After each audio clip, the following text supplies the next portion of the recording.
Walk it off, you're fine, my dad snapped as I doubled over in pain.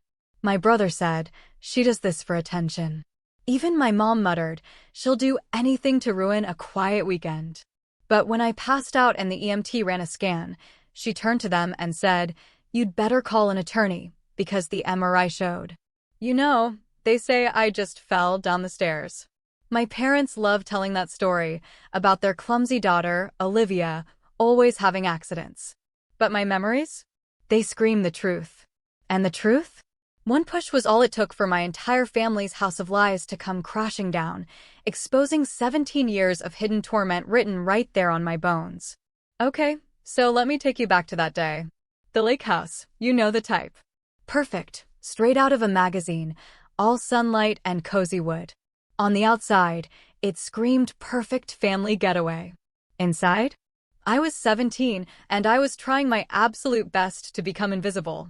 I was practically melting into the living room couch, while my extended family filled the space with their loud, boisterous laughter. My mom, Jennifer, called out, Olivia, stop sulking in the corner. Come help set the table. She didn't even look up. She never did. I got up slowly, eyes glued to the floor. I'd learned the rules of these family gatherings years ago. Stay quiet, be helpful, and, for the love of God, stay out of Tyler's way. My older brother, Tyler, he was 19, holding court by the fireplace. He was spinning some story about his college fraternity, and our uncles were roaring with laughter. As I passed, he caught my eye, and his smile, it just shifted. Just a little. But my gut instantly twisted into a knot. There she goes, Tyler announced, loud enough for everyone to hear. Watch out, everyone. Olivia's on the move. Better secure your valuables. A few chuckles rippled through the room. I just kept walking towards the kitchen, my heart pounding. He wasn't done. Remember last Christmas, he went on, really playing to his audience, when she knocked over Grandma's china cabinet? Cost Dad, like, $3,000 to replace everything. I muttered, without turning around, it was an accident. Everything's an accident with you. Tyler shot back, his voice dripping with venom. That's why we can't have nice things. My dad, Robert, laughed from his armchair. He actually laughed. Tyler, leave your sister alone. You know how sensitive she gets. Sensitive. The word hung in the air like a cloud of smoke, suffocating me. I'd heard it my whole life. Asterisk sensitive. Dramatic. Difficult. Asterisk, those were the convenient labels they slapped on me to explain away everything, to make me the problem instead of facing what was really happening in our house. In the kitchen, my Aunt Susan was quietly arranging appetizers.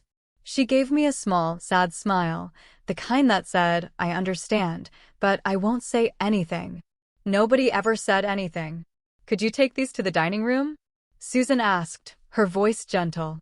I nodded, just so grateful for a task, for something to focus on besides the invisible target Tyler had painted on my back. I carried the platter so carefully, so aware of his eyes on me, tracking my every move, just waiting for me to stumble, to drop something. But I made it.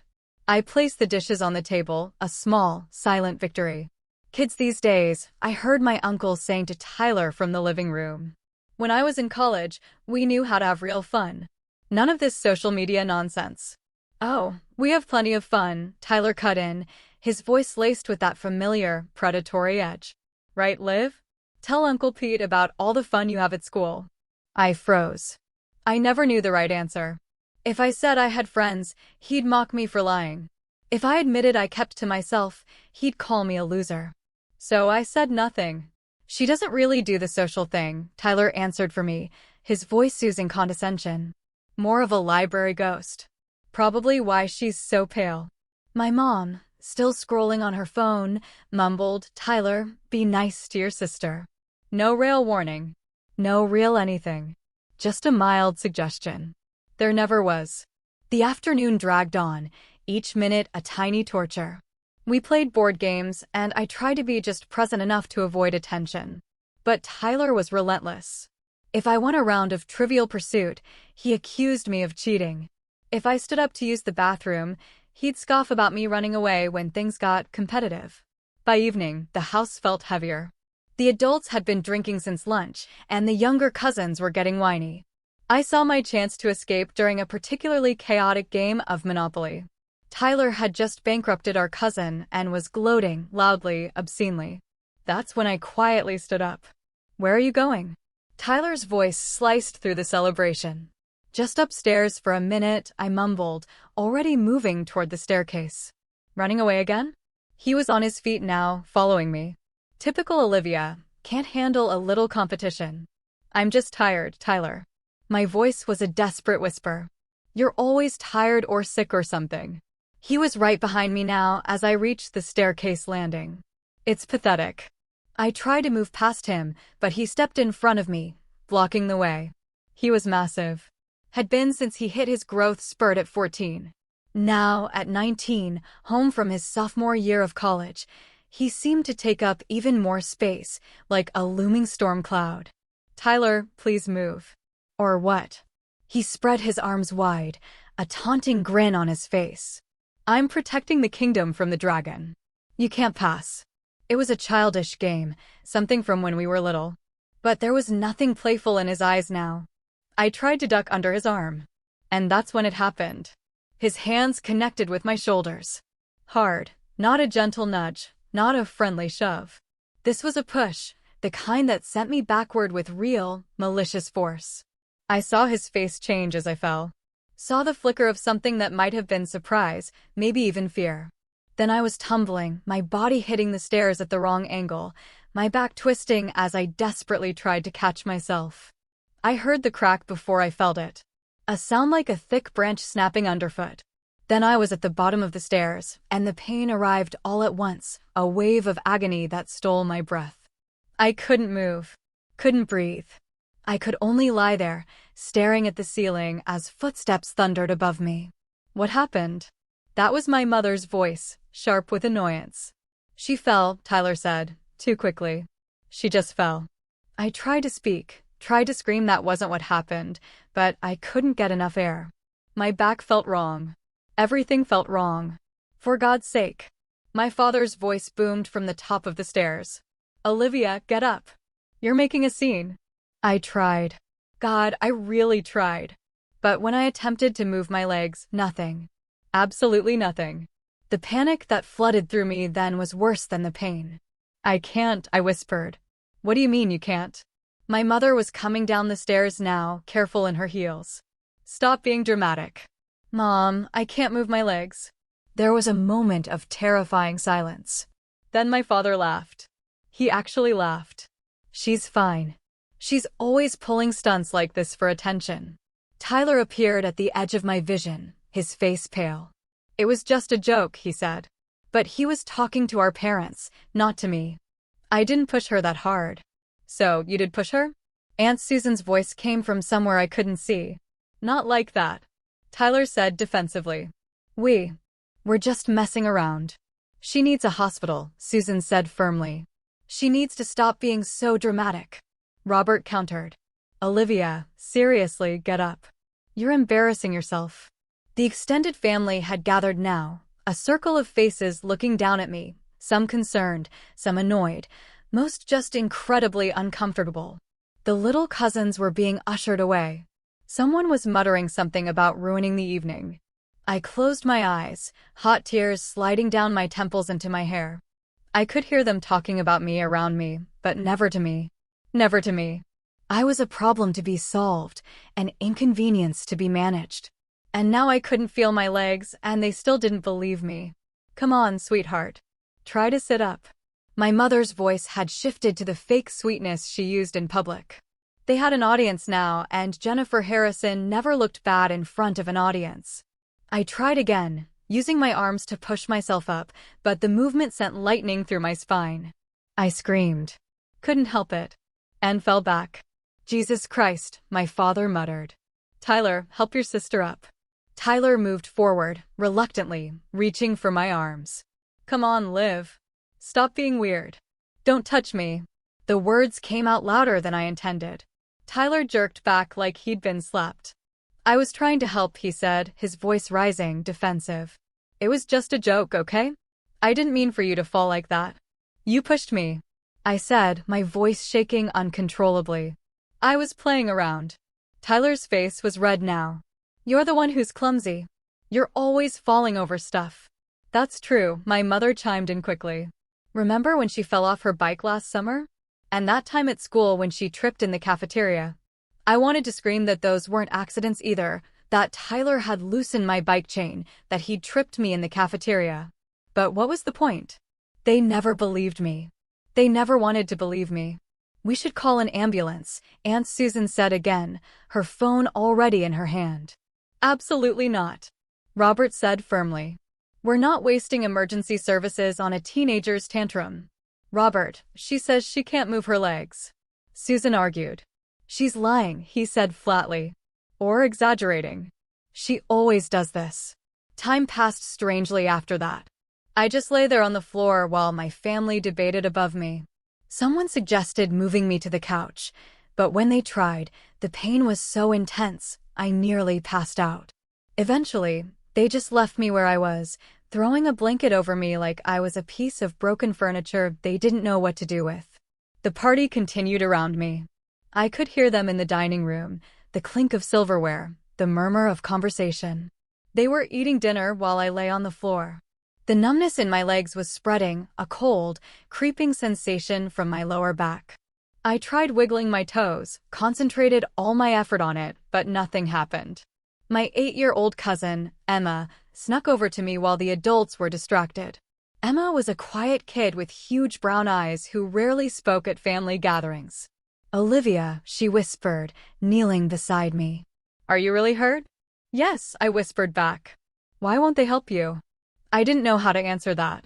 How do you explain to an 8-year-old that sometimes the people who are supposed to protect you are the ones who hurt you the most? Can you stay with me? I asked instead. Emma nodded and sat cross-legged beside me, her small hand reaching out to hold mine. We stayed like that for what felt like hours.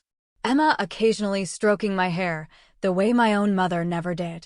This is ridiculous, I heard my Uncle Mark saying from the dining room. The girl needs medical attention. She's fine, Robert insisted. Trust me, I know my daughter. This is what she does. What she does is lie on floors paralyzed. Mark's wife, Caroline, asked sarcastically. She's not paralyzed, Jennifer said sharply. She's being dramatic. She's always been jealous of Tyler, always trying to get him in trouble. By throwing herself down the stairs? Caroline's voice was incredulous. You don't know her like we do, Robert said with finality. She's manipulative. Has been since she was little. I felt Emma's hand tighten in mine. Even an 8-year-old could recognize gaslighting when she heard it. The argument continued until Caroline stood up from the dinner table and announced she was calling 911. You do that and you're not welcome in this house again, Robert threatened. Fine by me. Caroline shot back, her phone already at her ear. The room erupted. Robert was shouting about lawsuits and family loyalty. Jennifer was crying about how Caroline was ruining everything. Tyler just kept repeating, it was just a joke. It was just a joke, like a broken record. When the paramedics arrived 15 minutes later, the house fell silent. 2 EMTs, a man and a woman, entered with a professional calm that cut through the family chaos like a knife. Hi there, the woman said, kneeling beside me. I'm Rachel. What's your name? Olivia. Hi, Olivia. Can you tell me what happened? She fell. Jennifer said quickly, before I could answer. She's clumsy, falls all the time. Rachel didn't look at Jennifer. Her eyes stayed on me. Can you tell me what happened? I was pushed, I said quietly. Down the stairs. She's confused, Robert interjected. They were playing around, kids being kids. The male paramedic was already examining me, his hands gentle but thorough. Can you feel this? He asked, touching my legs. No, he exchanged a look with Rachel. We need to transport her immediately. This is unnecessary, Jennifer protested. She's just bruised, maybe pulled a muscle. Rachel stood up slowly and turned to face my parents. Ma'am, your daughter is showing signs of potential spinal injury. She needs immediate medical attention. She's faking, Robert said flatly. The male paramedic was checking my back now, carefully lifting my shirt. He went very still. Rachel, he said quietly. You need to see this. Rachel moved around to look, and her expression hardened. I couldn't see what they were looking at, but I could guess. The bruises. Old ones and new ones. The map of Tyler's jokes written on my skin. "We're transporting now," Rachel said, her voice different. Colder. "And we'll need someone to come with us to answer some questions." "I'll come," Jennifer said quickly, grabbing her purse. Rachel looked at her for a long moment. "Actually, we'll need both parents." Hospital policy. As they loaded me onto the stretcher, I heard Rachel speaking quietly into her radio. Most of it was medical jargon I didn't understand, but I caught the last part clearly, requesting police presence at the hospital. Possible child abuse situation. Tyler's face appeared above me as they wheeled me toward the ambulance. He looked scared now. Really scared. "Liv," he whispered urgently.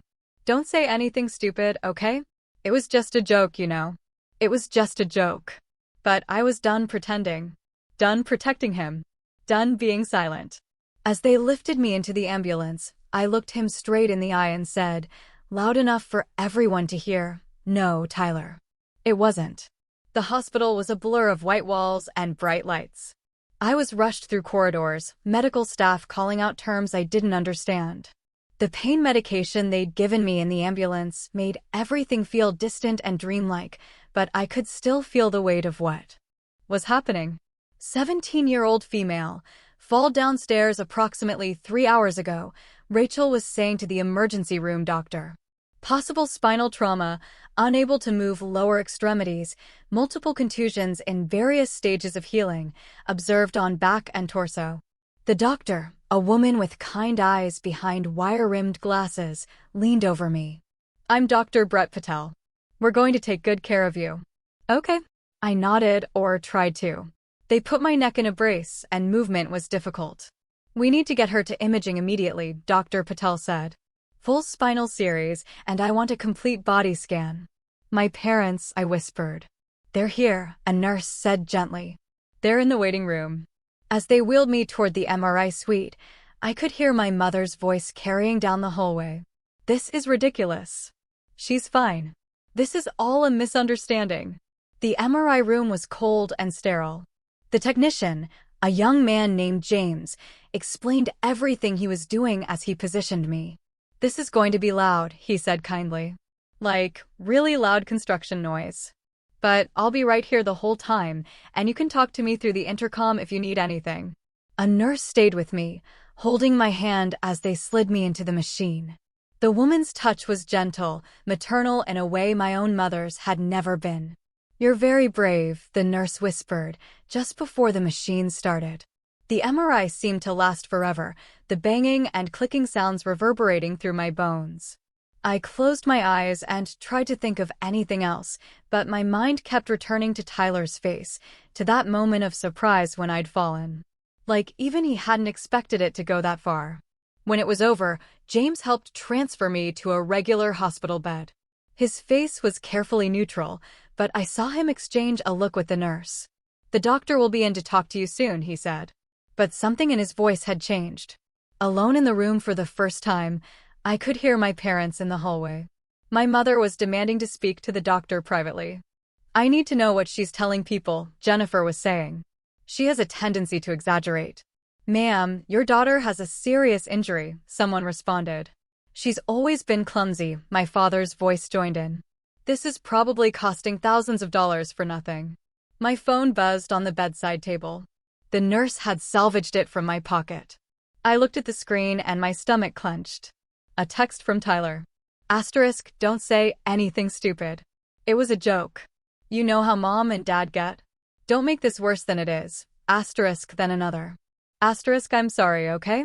I didn't mean for you to get hurt. *, and another. If you tell them I did it on purpose, you'll destroy our family. I was still staring at the messages when Dr. Patel returned. And this time, she wasn't alone.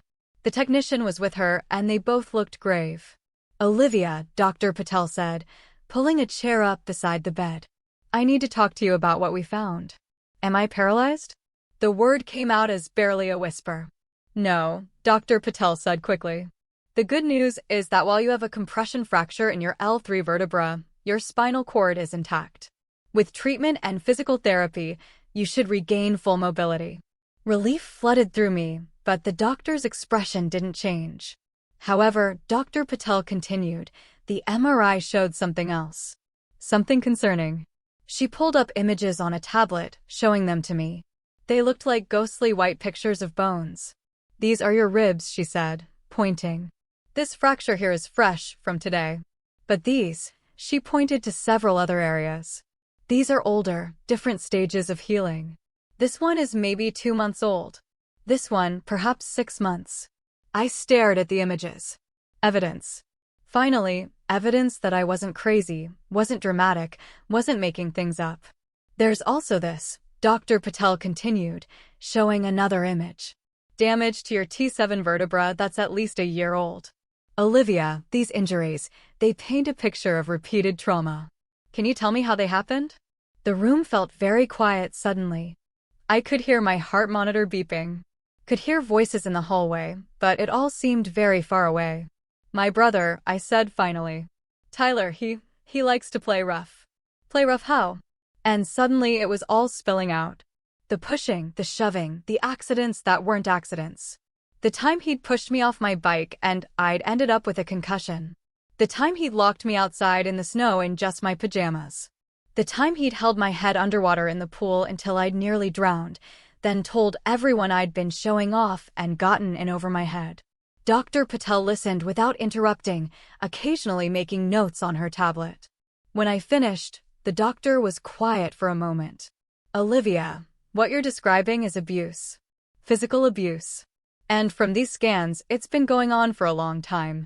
My parents say I'm clumsy, I said automatically, the old script playing in my head. You're not clumsy. You're being hurt. And from what I'm seeing here, you've been being hurt for years. There was a knock on the door and a nurse poked her head in. Doctor, the parents are insisting on seeing their daughter. Not yet, Dr. Patel said firmly. I need to make some calls first. She turned back to me. I've asked hospital security to contact the police. Someone needs to document this properly. Is that okay? I nodded, feeling something shift inside my chest. For the first time in my life, someone believed me. Someone saw what was happening and called it what it was. My parents must have forced their way past the nurses because suddenly they were in the room. My mother's face was flushed with anger. My father's jaw clenched tight. What are you telling them? Jennifer demanded. What lies are you spreading? Mrs. Harrison, Dr. Patel said, standing up. I'm going to have to ask you to leave. She's my daughter. I have every right to be here. Your daughter is 17 and has disclosed abuse. Hospital policy requires. Robert's voice was dangerous. She fell down the stairs. If she's saying anything else, she's lying. The medical evidence suggests otherwise, Dr. Patel said calmly. Medical evidence? Jennifer laughed, but it sounded hysterical. She's clumsy. She's always been clumsy. Tell them, Olivia, tell them about all your accidents. But before I could respond, 2 hospital security guards appeared in the doorway along with a police officer. Mr. and Mrs. Harrison, the officer said, I'm Officer Thompson. I need to speak with you and your son. Is he here? This is insane, Robert said. We're not talking to anyone without a lawyer. That's your right, Officer Thompson said. But I'll need you to come with me now. We have some questions about your daughter's injuries. Jennifer turned to me, and for a moment, her mask slipped completely. The look she gave her daughter wasn't motherly concern or even anger. It was pure hatred. You're destroying this family, she hissed. No, I said, finding my voice at last. Tyler did that. And you let him. Officer Thompson escorted my parents out, but not before I heard him say something that made my heart race. We're also going to need to speak with Tyler Harrison. Is he in the waiting room? Dr. Patel sat back down beside my bed. You did the right thing, she said gently. I know it doesn't feel like it right now, but you did the right thing. I looked at the MRI images still displayed on the tablet. All those old fractures, all that hidden damage finally visible. The truth literally written in my bones. What happens now? I asked. Now we make sure you're safe, Dr. Patel said. And we make sure this never happens again. Through the door, I could hear commotion in the hallway. Tyler's voice, loud and defensive. It was just a joke. I didn't mean to hurt her. She's always been dramatic. Then Officer Thompson's voice, calm but firm. Mr. Harrison, I'm going to need you to come with me. For years, I had been falling and no one had caught me. But here, finally, someone was standing at the bottom of the stairs, ready to help me back up. The MRI hadn't just shown my injuries. It had shown the truth. And the truth, after all this time, was finally setting me free. The hospital hallway had become a battlefield. Through my door, I could hear my mother's voice rising to a pitch I'd only heard a few times before, when Jennifer Harrison's carefully constructed image was truly threatened. "You can't just take my son." Jennifer was practically screaming. "He's a good boy. He's in college. He has a future." "Ma'am, he's 19 years old." Officer Thompson's voice was steady. "He's an adult, and we need to ask him some questions about your daughter's injuries." "It was an accident." Tyler's voice cracked. "I already told you. We were just messing around." I pulled the thin hospital blanket up to my chin, trying to block out the chaos. A soft knock on my door made me look up. A woman in her 40s with gentle eyes and a professional blazer entered. "Hi, Olivia. I'm Sarah Mitchell from Child Protective Services. Even though you're 17, we're involved because there are younger children who visit your home. May I sit?" I nodded. Sarah pulled up a chair, her movements calm and deliberate. "I know you've already told your story to Dr. Patel, but I need to hear it from you. And I need to know about your cousin, Emma, and any other children who spend time at your house." "Emma's safe," I said quickly. "Tyler only does this to me." "Why do you think that is?" I had never really thought about it before. I guess I was the only one who ever said no to him. When we were kids, I wouldn't let him copy my homework, wouldn't cover for him when he broke things. He called me a snitch. Sarah made notes in a small notebook. "And your parents, they think he's perfect. He's the athlete, the popular one, the one going to a good college."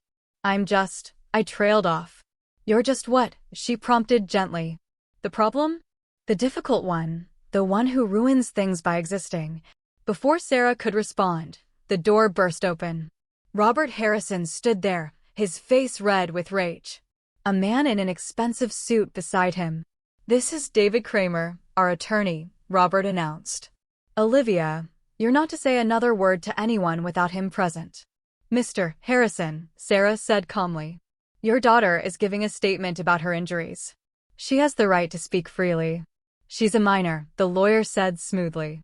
"And as her parents, my clients have the right to be present for any questioning."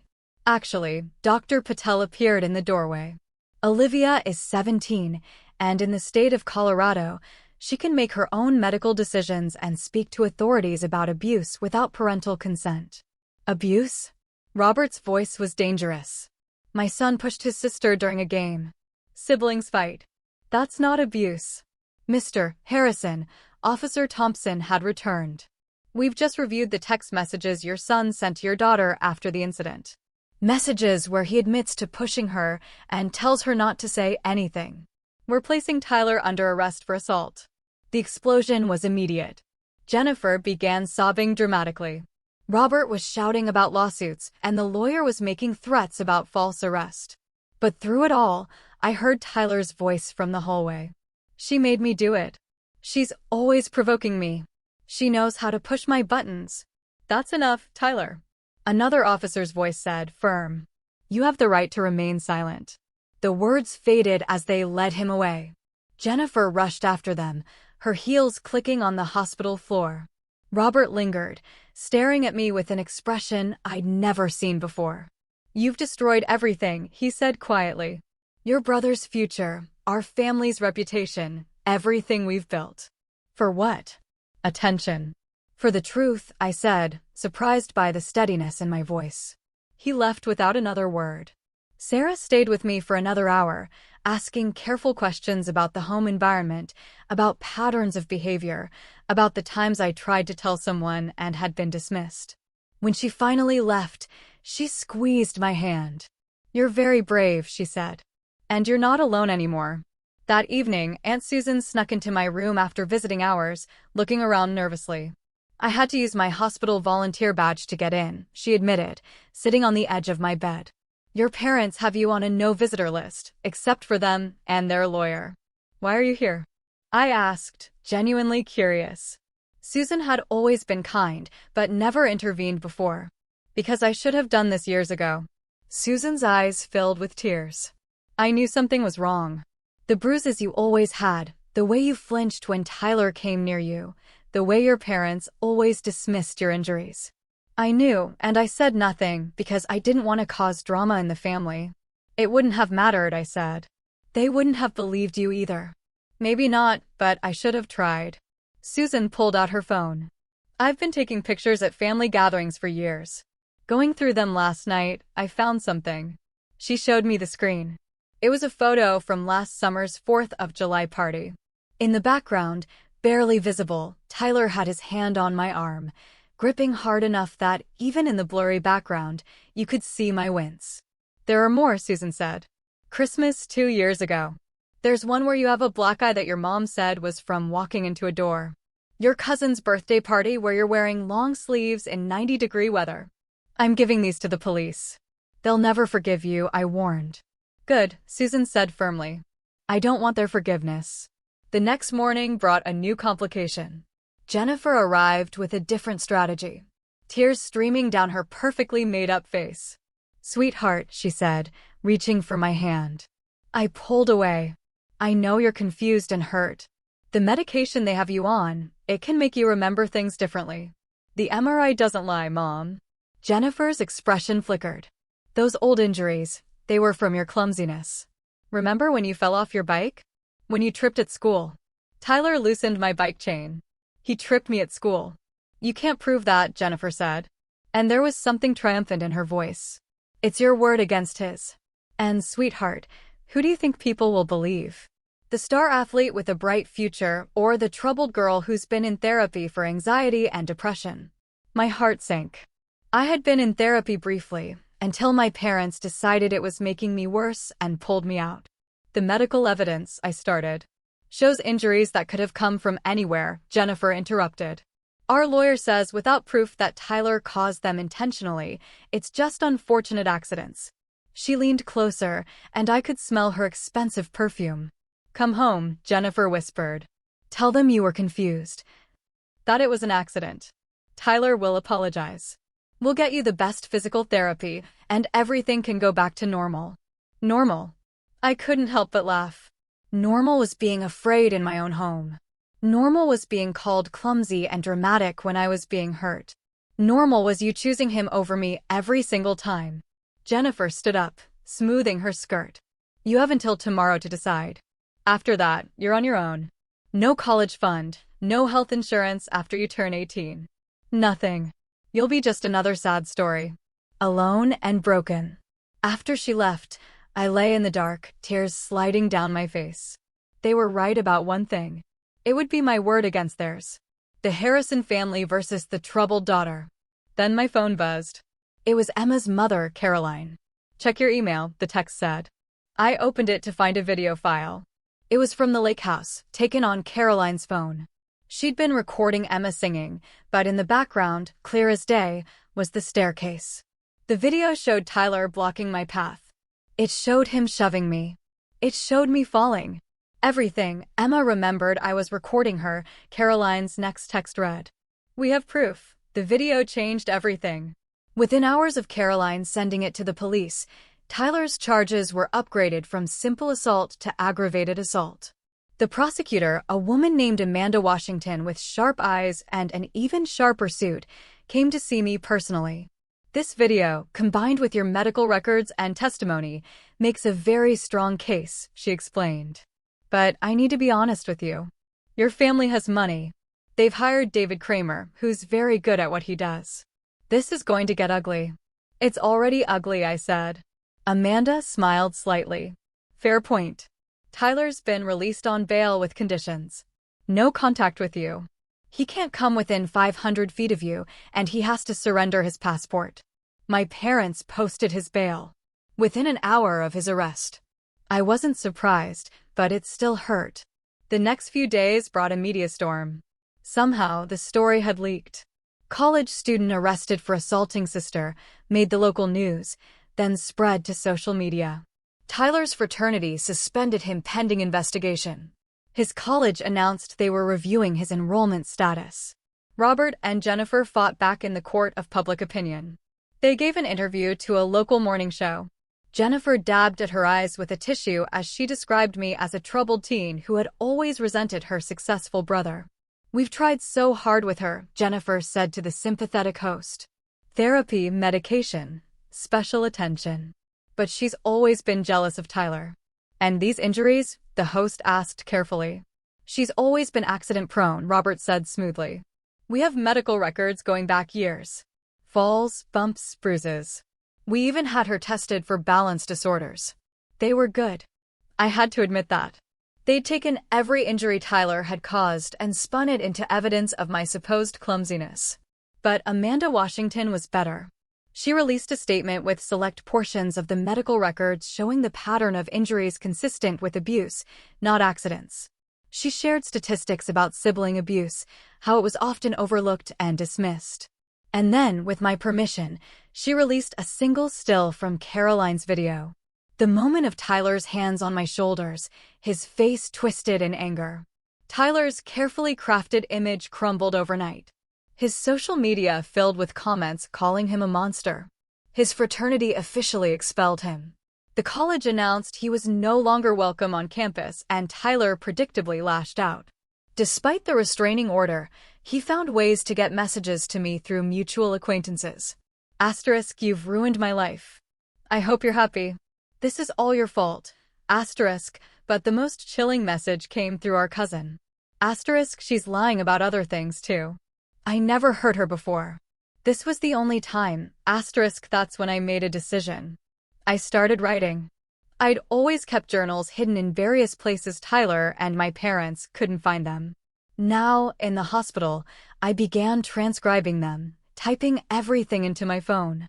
Every incident, every injury, every dismissal, every excuse. *, September 15th, 2 years ago, Tyler pushed me into the pool fully clothed because I wouldn't give him my homework.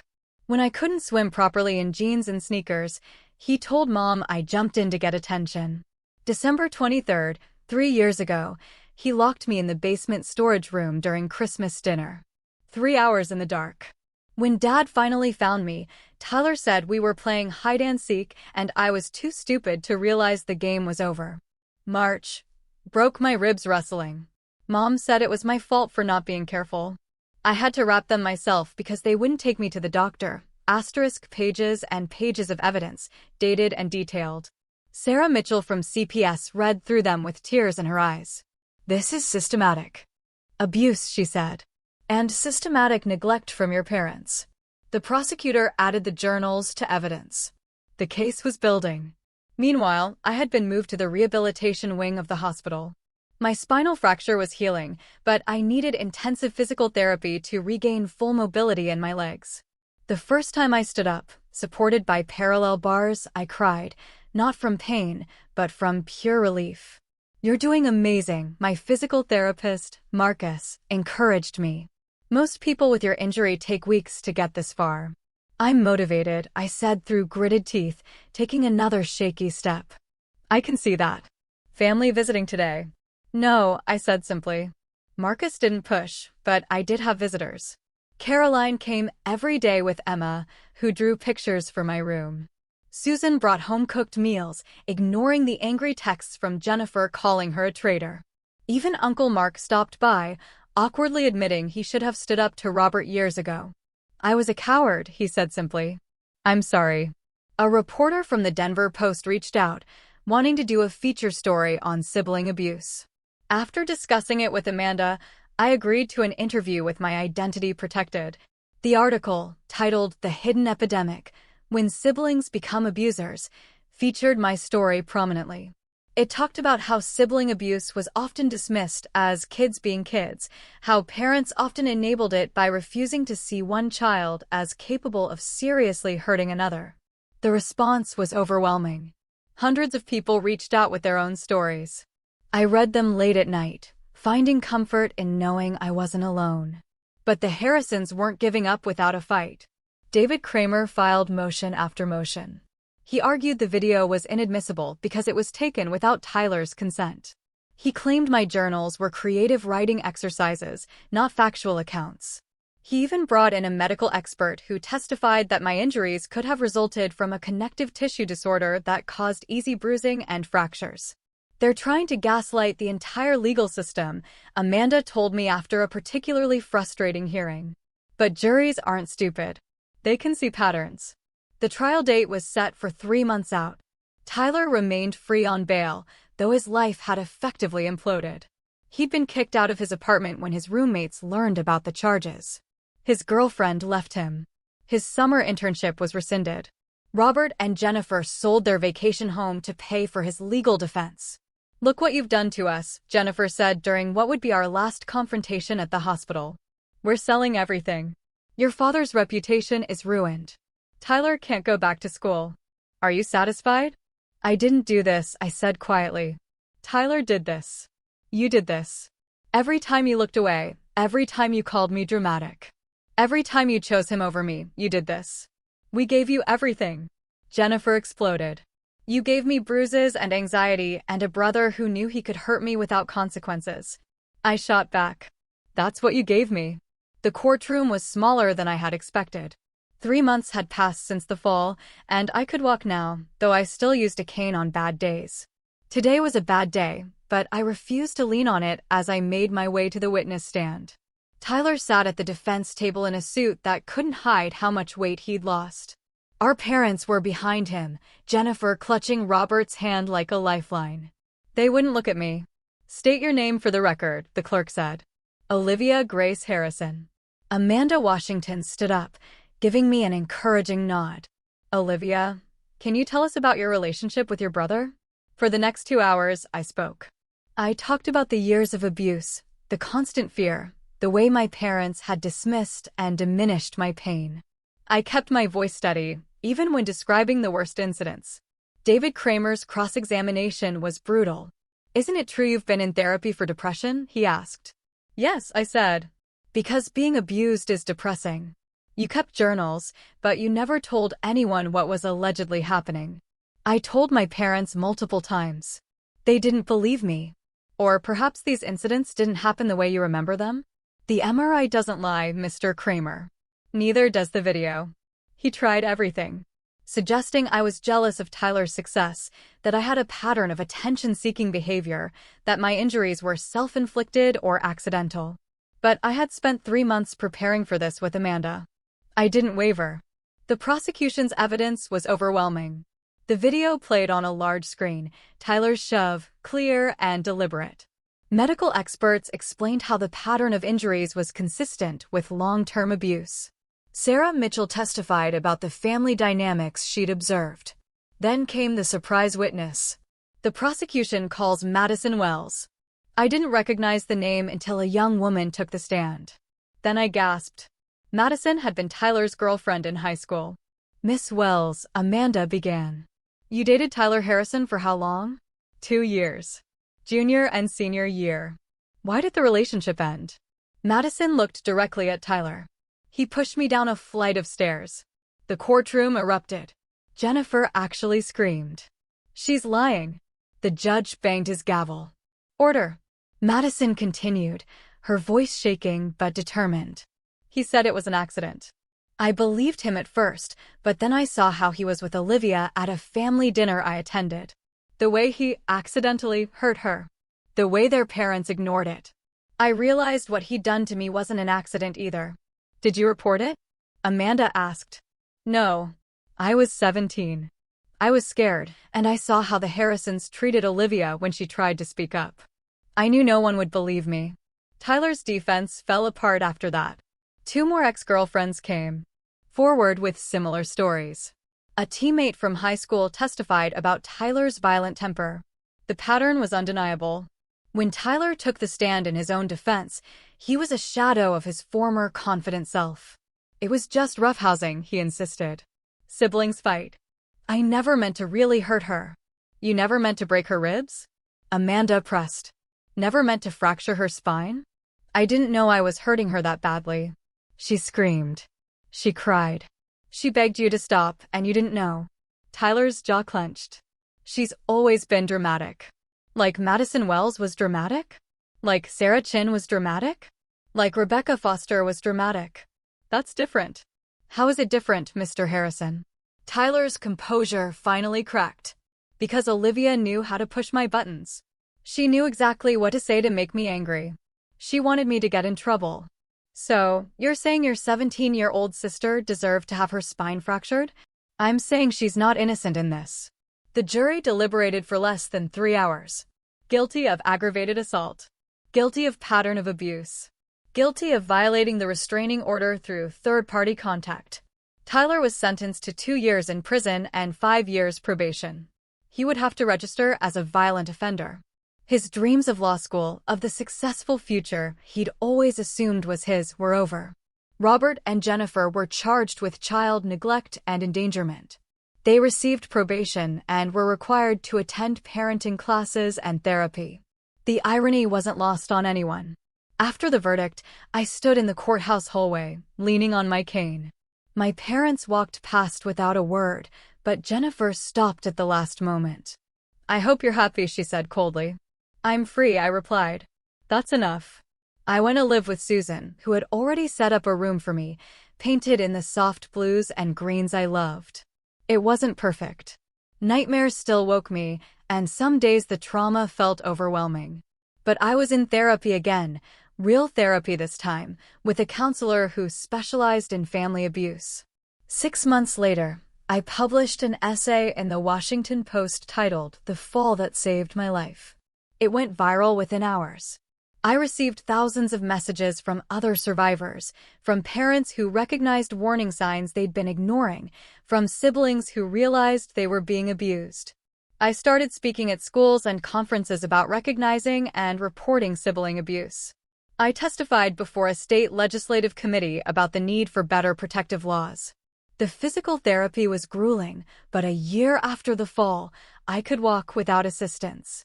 I'd never run marathons or play contact sports, but I could move freely without fear. I started college the following fall, majoring in social work with a minor in creative writing. My roommate asked about my scars once, and I told her simply, my brother hurt me, but I survived. On the anniversary of the fall, I stood at the bottom of a different staircase, the one in my dorm. I looked up at it, remembering that moment of terror, that sensation of falling with no one to catch me. But I'd caught myself in the end. The MRI had revealed the truth, but I'd been the one brave enough to speak it. The fall hadn't broken me. It had finally given me the evidence I needed to break free. I climbed the stairs slowly but steadily. Each step a small victory. At the top, I looked back down. Just stairs. Nothing more. My phone buzzed with a text from Emma, now 10 and thriving. Asterisk saw your article in my teacher's class today.